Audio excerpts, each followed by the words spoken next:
Bonjour et bienvenue à notre Keto Show de cette semaine. Encore une fois, vous dire la joie que j'ai de vous accueillir avec nous et avec notre belle équipe. Vous aurez bien sûr encore une fois cette semaine les conseils d'un expert. Il s'agit du docteur Éric Simard. Il est chercheur sur le vieillissement. Il est docteur en biologie médicale. Vous allez avoir les coups de cœur de Marie Plante, bien sûr, pour découvrir de nouveaux produits keto.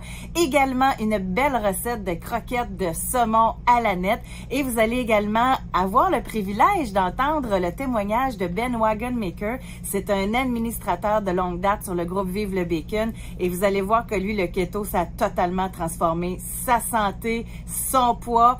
Et également, je vais lui laisser évidemment dire le punch, mais ça a changé également sa vie familiale. Alors bon, Keto Show, n'hésitez pas à écrire Keto Show sous cette publication si vous voulez recevoir les extras de cette semaine et recevoir toute l'info sur le programme Bye Bye Plateau pour notre cohorte du mois de décembre qui débute ce lundi.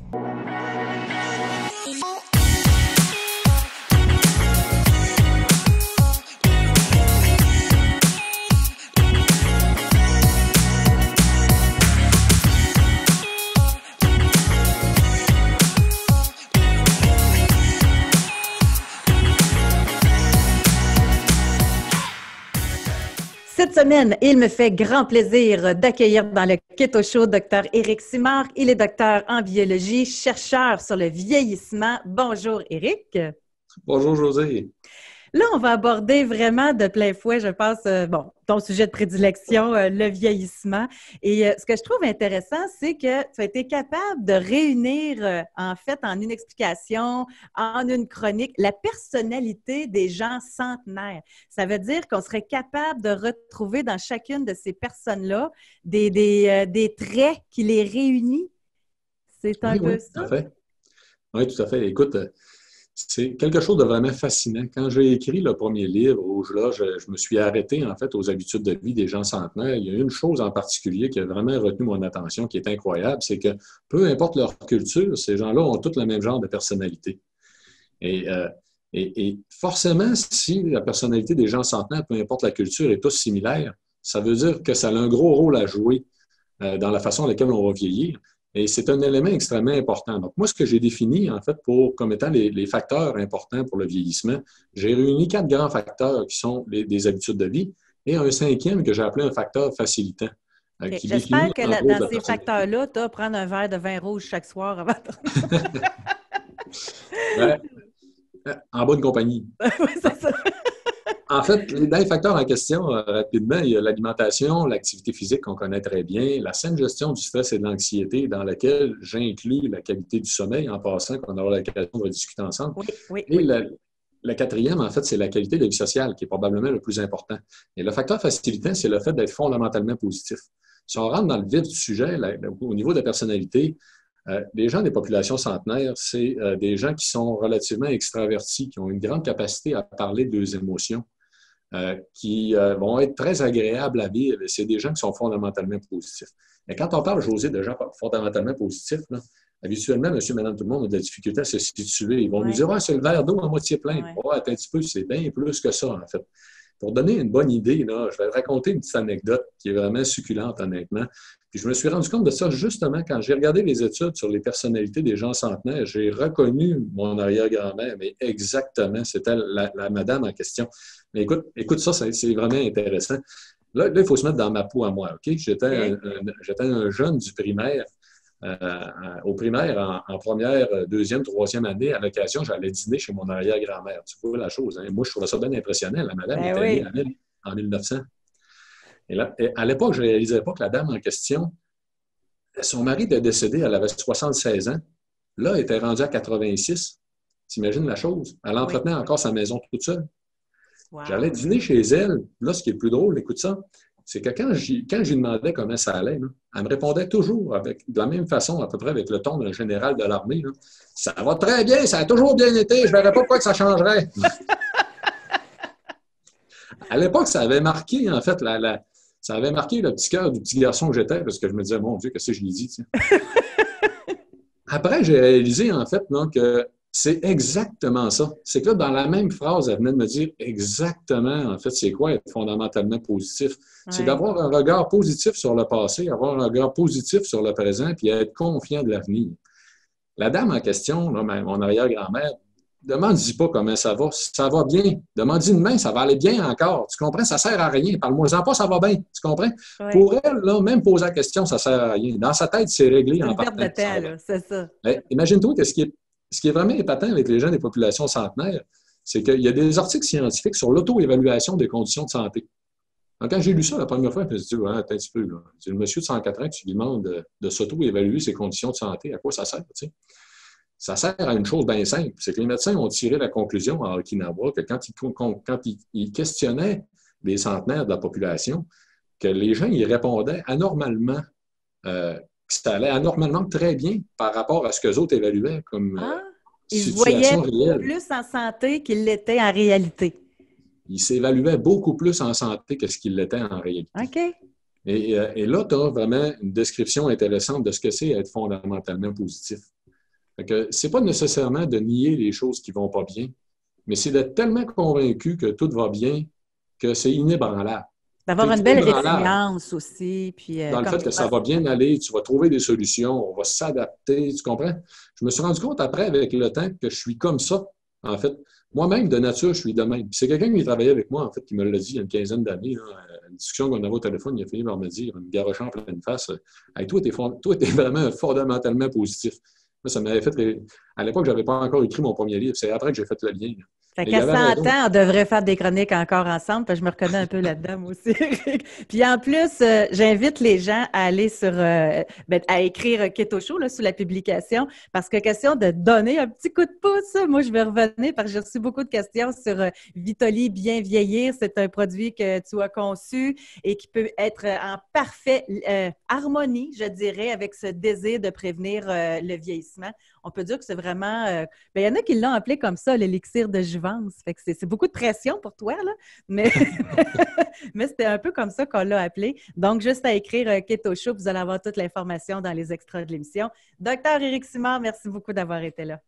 C'est un grand plaisir. Merci, Josée. Bonjour tout le monde et bienvenue dans les coups de cœur de Marie. Alors, cette semaine, c'est Noël pour moi. J'ai reçu un magnifique paquet cadeau de Madame Sylvie Beaulieu, qui est la propriétaire de Keto Go. Alors, c'est une épicerie en ligne. On peut se procurer plein de produits, des plats cuisinés, des frites, des pains, des desserts, des vinaigrettes, des sauces. Alléluia, il y en a plein. Et Madame Beaulieu, qui est propriétaire de cette entreprise, est une maman de 4 enfants, grand-maman de 4 petits-enfants et elle a toujours œuvré dans le service à la clientèle. Donc, elle voulait donner au suivant puisqu'elle fait l'alimentation cétogène et elle voulait vraiment créer cette épicerie pour que ce soit facile pour les gens de se procurer des aliments parce qu'on s'entend que dans le temps de COVID, on va pas partout, on essaie de limiter nos déplacements. Alors, quand j'ai ouvert ma boîte, j'avais plein de surprises. J'avais le spaghetti au cœur de palmier, les Zero Doodle, je pense que vous connaissez, qui est vraiment une excellente alternative au spaghetti. J'ai reçu aussi des poignes de porc au sel et poivre. C'est tout à fait délicieux. Ça remplace les fameuses chips qu'on mangeait avant. Et j'ai pas tout mangé le sac parce que je voulais vous montrer qu'est-ce que c'était, mais c'est vraiment très bon. On a aussi des petits craquelins au fromage, des barres Good Fat ici. Donc, il y a vraiment beaucoup de choses sur son site en ligne. J'avais aussi des céréales qui sont excellentes dans le yogourt, du Nutrilite pour mettre sur nos rôtis, nos bagels, peu importe ce que vous utilisez comme pain, et des petits sachets qui sont très pratiques. Voici ici le sirop Walden Farm que je mets souvent dans mon yogourt quand j'ai pas de sirop fait maison. Et on a aussi les vinaigrettes. Ils s'en déclinent en toutes sortes. Vous avez le Dijon ici, le ranch. J'ai plein de petits sachets crémeux au bacon. Alors, c'est vraiment juste une infime partie de ce qu'il y a sur son site web. Et pour le Keto Show, Madame Beaulieu vous offre un super beau cadeau. Alors, lors d'une commande, vous allez pouvoir avoir un cadeau surprise de 15 $, d'une valeur de 15 $. Alors, la façon de procéder, sur son site web, quand vous arrivez à la fin de votre commande, dans le prénom, vous écrivez votre nom au complet, comme Marie Plante, et dans le nom de famille, vous écrivez Keto Show et vous allez avoir une belle surprise de 15 $. Alors, je remercie Sylvie Beaulieu pour ce beau cadeau et c'est l'entreprise keto-go.com et vous allez trouver une multitude de produits sur son site Internet. Je vous invite à aller voir et à aller découvrir tous ces produits et d'obtenir votre belle surprise.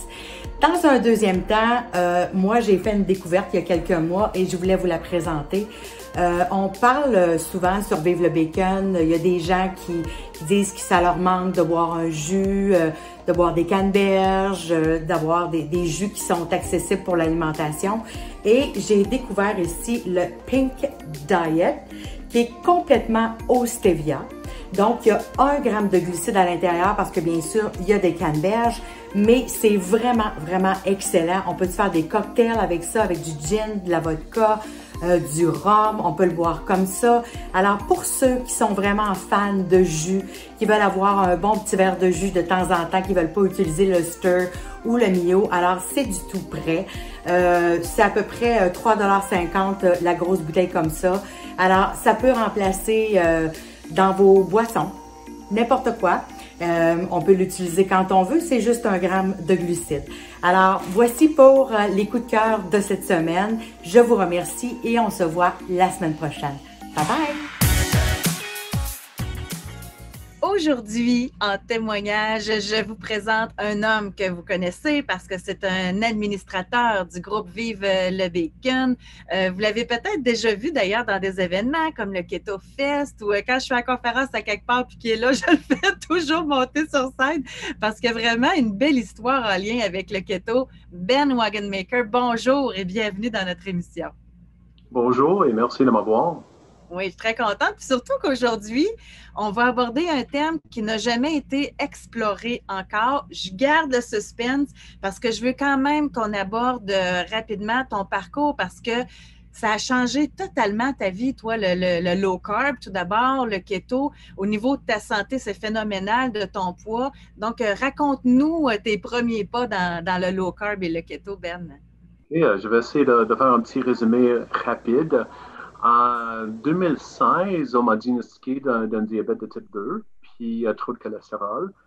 Avant ça, même si on recule la cassette 10 ans avant ça, je faisais déjà comme une santé précaire.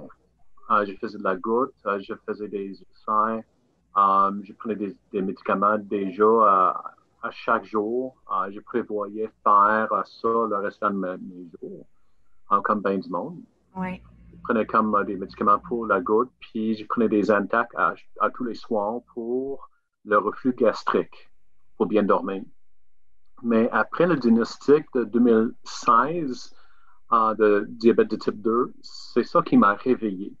Il fallait que je fasse de recherche parce que j'avais juste 41 ans et avec ma santé précaire, je me demandais si je vivrais aussi longtemps pour voir mes 50 ans. Ouais. Fait que tu as vraiment eu peur. Ça a fait un choc. Bonne fête, Ben. Tu as le diabète de type 2 à 41 ans. Exact, c'est ça. Fait que ça m'a vraiment comme réveillé. Je me suis mis à faire beaucoup de recherches en ligne. J'ai trouvé Dr. Fung, j'ai trouvé Dr. Halberg, Fini Volek, etc. Puis j'ai trouvé qu'avec une alimentation faible en glucides, puis avec des jeûnes intermittents, je peux vraiment bien contrôler mon diabète, même renversé. Et j'ai tout de suite décidé que j'allais essayer ça au lieu de faire remplir d'autres prescriptions pour ajouter à ma liste de médicaments à prendre le reste de mes jours. Ouais. Toi, tu as fait un all-in. Tu t'es dit, j'ai rien à perdre. Puis t'es un peu, toi, le côté très scientifique. Hein? Faut que tu comprennes, faut que tu lises. Fait que là, tu avais tout fait ces devoirs-là, puis tu as dit, go, j'y vais. Exact. Fait qu'après beaucoup de lectures, beaucoup de visionnements de vidéos, puis lecture de blogs, etc., j'ai décidé, oui, let's go all-in. J'ai fait low carb libéral au début, avec des jeûnes intermittents. À 6 mois plus tard, ça c'est devenu le ultra low carb. fait que le keto strict. Et depuis ce temps-là, j'ai tout réussi à comme renverser mon diabète de type 2. Je contrôle ça. J'ai dit que mon diabète est pas juste en rémission, mais asymptomatique. C'est un mot qu'on utilise beaucoup de nos jours pour parler de la COVID, asymptomatique. Ouais. Mais moi, j'utilise ce mot-là pour parler de mon diabète asymptomatique. Et je reste de même aussi longtemps que je mange low carb et je fais mes jeûnes intermittents. Je n'ai pas besoin de me médicamenter. Je n'ai pas besoin de me soucier des développements néfastes que les diabétiques normaux y vivent. Comme je n'ai pas besoin de m'inquiéter pour une perte de vision éventuelle. Je peux garder mes doigts, mes orteils, mes reins sans aucune peur de l'avenir. Je peux vivre avec une vie plus en santé qu'une personne pas diabétique. Ouais. Puis là, le diabète était réglé, mais tu as réglé d'autres problèmes de santé aussi. Exact. J'ai plus de gouttes, j'ai fait plus de reflux gastrique. J'avais aussi le foie gras, la maladie de foie gras. Ça a été renversé en question de quelques mois seulement avec la combinaison jeûne intermittent et faible glucides. Et j'avais des échographies à l'épreuve. Fait que c'est pas juste, je pense que ça a été prouvé. Fait que je suis vraiment bien content. J'ai même perdu du poids. T'as perdu du poids en plus. aussi. J'avais comme un yo-yo de poids depuis mon adolescence, bien sûr. Puis j'ai perdu 70 livres. Mais depuis ce temps-là, regarde, pour être franc, je reprends et je repère le même 10 livres depuis ce temps-là. Okay. Mais regarde, ça, c'est pas grave. Regarde, ça fait comme 3 ans, on peut dire que c'est comme réglé. Je m'en soucie plus de ça. Là. Mais un des beaux cadeaux dans ta vie aussi, oui, de revivre, d'avoir ta santé, d'avoir perdu du poids, c'est fou, là, tout ce que ça a changé dans ta vie. Puis toi aussi, pendant ce temps, tu avais et tu as encore une conjointe. Oui, moi, Ben, je ne sais pas si je t'en avais déjà parlé, mais je me rappelle à un moment donné, Sophie, ta conjointe, avait écrit un beau texte sur le groupe Vive le Bacon pour dire c'était quoi d'être avec elle qui n'était pas trop low carb au début. Tout, elle arrivait pour te préparer un souper. Non, chérie, je suis en jeûne aujourd'hui. Tu te rappelles-tu, elle avait écrit comment c'est ça. Fait que, mais j'aime ça qu'on dise les vraies affaires. Fait que là, elle n'était pas low carb. Fait que c'était un ajustement quand même pour un couple. Là. Exactement. Pour ceux qui vivent avec des conjoints, des enfants, pas low carb ou pas keto, ça va vraiment, faut vraiment penser à eux. Et ça va dépendre beaucoup de leur niveau de patience. J'ai été chanceux et béni d'avoir une conjointe très patiente avec moi. Et elle s'est dit depuis le début que, regarde, son affaire, là, ça va peut-être taffer quelques mois, il va lâcher. Fait que pendant ce temps-là, je vais juste faire à manger la même affaire. J'ai pas le goût de faire 2 repas séparés. Fait que je vais faire des repas low carb qu'on puisse manger tous les deux. Puis après quelques mois, il va lâcher ça. Elle était très patiente avec moi. Elle a fait des bons repas low carb pour moi, mais malheureusement pour elle, ça n'a pas fait juste quelques mois. On va avoir bientôt 5 ans là-dessus. Ouais. Mais après quelques ans, après 2 ans, c'est elle qui s'est fait jouer un tour parce que là, elle est devenue low carb. Oui, c'est ça. Après un couple d'années, elle a vu que j'avais du succès, pas juste avec mon poids, mais avec ma santé. Fait que là, elle a adopté un régime un petit peu low carb plus libéral, comme moi je faisais au début. Puis, c'est intéressant que, regarde, toi, tu connais mon histoire, mais il y a bien des gens qui ne connaissent pas. Avant de tomber low carb, elle ne faisait pas ses règles régulièrement, mais avec le low carb, c'est devenu comme normal. Il y a bien du monde que ça arrive comme ça. Et après 16 ans de mariage et après 16 ans d'avoir cru qu'on ne pouvait pas avoir d'enfant, à tomber enceinte, puis là, on a un petit enfant qui va avoir 1 an demain. Hey, c'est incroyable.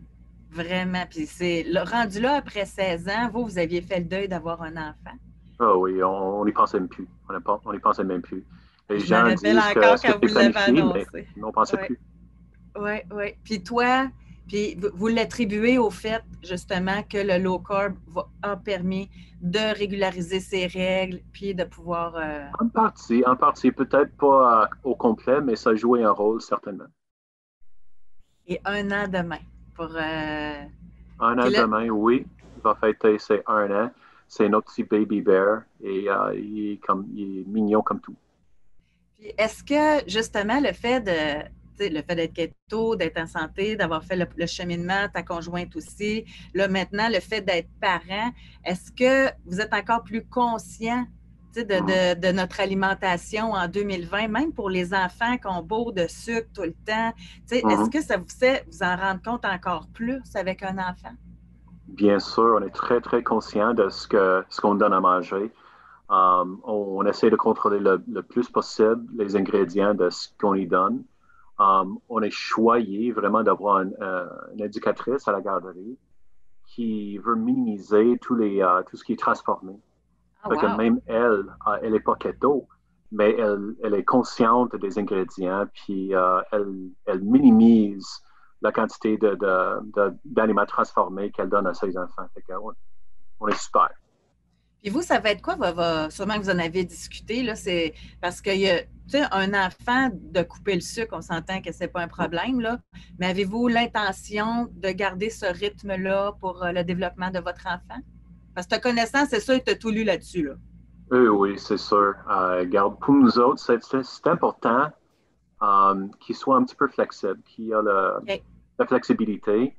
Nous autres, on ne donnera pas beaucoup de sucre chez nous, mais on est conscient que hors de la maison, là, des parties, tout ça, chez ses amis, tout ça, il va se faire offrir du sucre et lui, il fera ses propres choix. Mais chez nous, on va limiter le montant de sucre, les éléments transformés qu'on y donne, mais on n'interdira pas ça ailleurs. OK.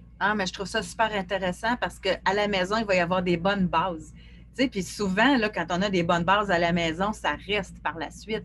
Exact. C'est vraiment génial. En tout cas, merci, Ben, de nous merci avoir partagé. Puis bonne fête au Baby Bear demain. Oui, merci, c'est gentil.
C'est ce qui complète notre Keto Show de cette semaine. Merci à vous de votre présence. Merci également à tous nos participants, nos experts, etc. Toujours contente d'avoir une si belle équipe. D'ailleurs, si vous voulez voir nos autres émissions précédentes et avoir accès aux différentes capsules d'experts, par exemple, pour parfaire vos connaissances, vous pourrez aller sur notre page YouTube, Académie du Keto, puis vous allez avoir accès à tout notre matériel. Et parlant de parfaire vos connaissances, si vous voulez justement être dans un groupe de motivation, de de perte de poids, pour briser un plateau, entre autres choses. Je vous invite à écrire Keto Show sous la publication. On va vous donner l'info parce qu'on a une prochaine cohorte Bye Bye Plateau du mois de décembre qui commence ce lundi, donc ça va aller vite. J'ai déjà très hâte de vous accueillir. On a tellement de beaux résultats, de beaux groupes. Donc, écrivez Keto Show, vous allez recevoir le tout dans votre Messenger. Je vous dis à la semaine prochaine et bon keto!